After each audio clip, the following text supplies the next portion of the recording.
পশ্চিমবঙ্গের মুখ্যমন্ত্রী সম্মানীয় শুভেন্দু অধিকারী মহাশয় বারুইপুরের খবরটা অবশ্যই পেয়েছেন। বারুইপুরে এক নিষ্পাপ তরতাজা 11 বছরের বাচ্চা মেয়েকে আপনার ওই রাম ভক্ত জেহাদির দলেরা কিডন্যাপিং করে ধরে নিয়ে গিয়ে বলৎকার করে মেরে পুকুরের জলে ফেলে দিয়েছে। নিশ্চয়ই কথাটা শুনেছেন। আপনি বলেছিলেন না যে ধর্ষণকারীদের সকালে জমা করবেন আর বিকালে খরচা করবেন? কি হলো আপনার জবাব? খরচা করেছেন তো? নাকি ওই রাম ভক্ত জিহাদি দলরা আপনার দলের লোক ছিল বলে তাদেরকে পুলিশের কাছ থেকে আবার ছাড়িয়ে নিয়ে গেছেন আপনার পার্টির লোকেরা? খুব সাবধান।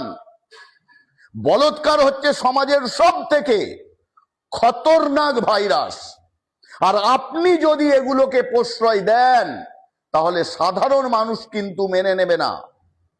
আর পশ্চিমবঙ্গের ওই গদি মিডিয়াদের কাছে বলবো, কি হলো আপনাদের? কি মাইক বা ক্যামেরার ব্যাটারি শেষ হয়ে গেছে, নাকি কারের পেট্রোল শেষ হয়ে গেছে?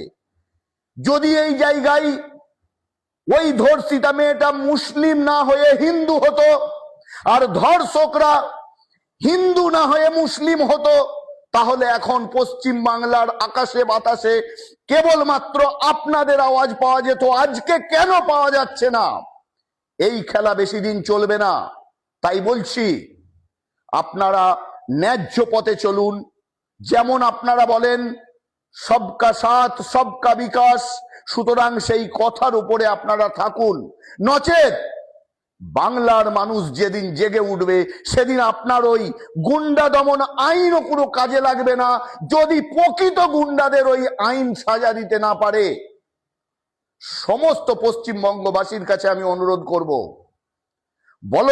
বলৎকার হয় সে হিন্দু হোক আর মুসলিম হোক, আর বলৎকারী হয় সে যে ধর্মেরই হোক না, যে পলিটিক্যাল পার্টি হোক না। তাই সরকার যদি ব্যবস্থা না নেয় তাহলে আমাদের সুরক্ষার জন্য, আমাদের বোনেদের, আমাদের মা বেটিদের সম্মান রক্ষার জন্য হাতিয়ার আমরা উঠাবো।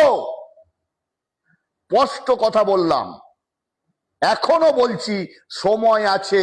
আগুন নিয়ে খেলা করবেন না।